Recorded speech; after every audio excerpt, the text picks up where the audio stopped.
নমস্কার বন্ধুরা, মঞ্জুলিকা রন্ধনশালাতে আপনাদের সবাইকে স্বাগত। আজ আবারও চলে এসেছি আপনাদের সামনে নতুন একটি রেসিপি নিয়ে। আজকে আমি বানাবো ছানার রসগোল্লা। তো কিভাবে বানাচ্ছি চলুন দেখে নেওয়া যাক এই রেসিপিটা।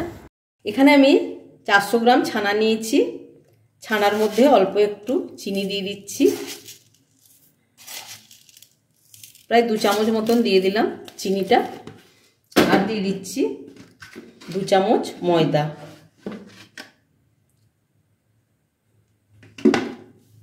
এটাকে আমি খুব ভালো করে মেখে নেব, হাতের সাহায্যে ডলে ডলে খুব ভালো করে মাখতে হবে।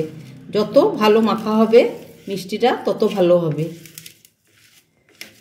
এইভাবে এইখানটা দিয়ে এইভাবে এমনি এমনি করে মেখে নেব, চাপ দিয়ে দিয়ে তারুর মধ্যে।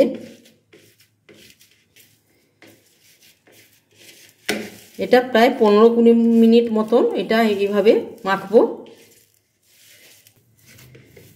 দেখুন ছানাটা মাখা হয়ে গেল। আমি প্রায় 15 মিনিট মতন ছানাটা হাতের সাহায্যে মাখলাম। ছানাটা মাখা হয়েছে আমরা এইভাবে বুঝতে পারবো, দেখবেন থালাতে একটুও লাগবে না, থালার থেকে ছেড়ে যাবে। দেখুন কত সুন্দর, থালাতে একটুও লাগছে না। এটা আমার মাখা হয়ে গেছে ছানাটা। এবার এই ছানার থেকে আমি অল্প অল্প এইভাবে লেচি কেটে নিচ্ছি।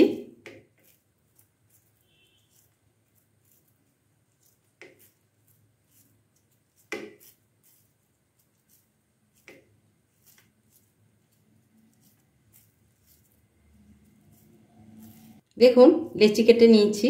এবার হাতের সাহায্যে ভালো করে গোল করে নেব। গোলটা খুব ভালোভাবে করতে হবে যেন কোনো ফাটা না থাকে। দুটো তালুর সাহায্যে এইভাবে খুব সুন্দর করে গোল করে নিতে হবে।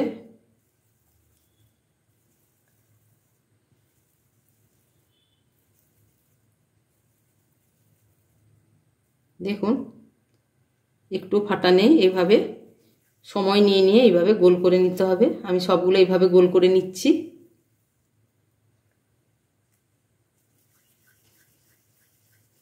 দেখুন সবগুলো বানিয়ে নিয়েছি আমি। এবার একটা কড়াই বসিয়ে দিয়েছি, তাতে দিয়ে দিচ্ছি এই কাপের 2 কাপ চিনি।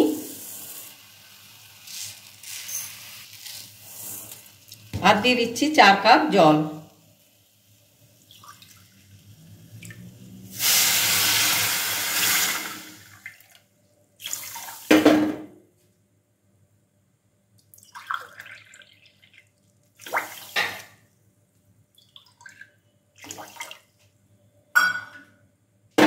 এবার চিনিটা আমি ফুটিয়ে নেব।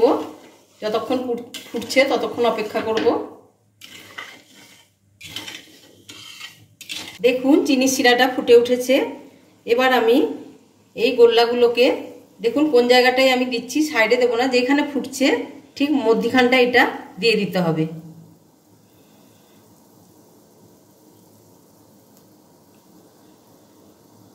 সবগুলো দিয়ে দিয়েছি আমি। এবার এগুলোকে আমি 10 থেকে 15 মিনিট হাই ফ্লেমে ঢাকা দিয়ে হতে দেব। ফিরে আসলাম, দেখুন ঢাকাটা তুলে নিচ্ছি। কিন্তু এখানে আমার ভুলবশত 20 মিনিট ধরে জাল দিয়ে দিয়েছি, ফলে রসটা একটু শুকিয়ে গেছে, কিন্তু তাতে কোনো অসুবিধা হবে না।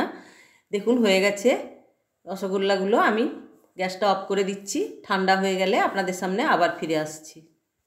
কতটা নরম তুলতুলে হয়েছে আমি দেখাচ্ছি আপনাদেরকে।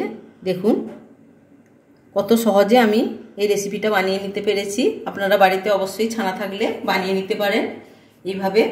এই রেসিপিটি যদি ভালো লেগে থাকে তাহলে অবশ্যই আমাকে লাইক, শেয়ার, কমেন্ট এবং সাবস্ক্রাইব করবেন। সাবস্ক্রাইব করার পর পাশে থাকা বেল বাটনের অল অবশ্যই প্রেস করে দেবেন, যাতে আমার নতুন কোনো রেসিপি আসলে তার নোটিফিকেশন আপনারা আগে পেয়ে যান। ভালো থাকবেন, সুস্থ থাকবেন। দেখা হচ্ছে নতুন একটি রেসিপির সাথে।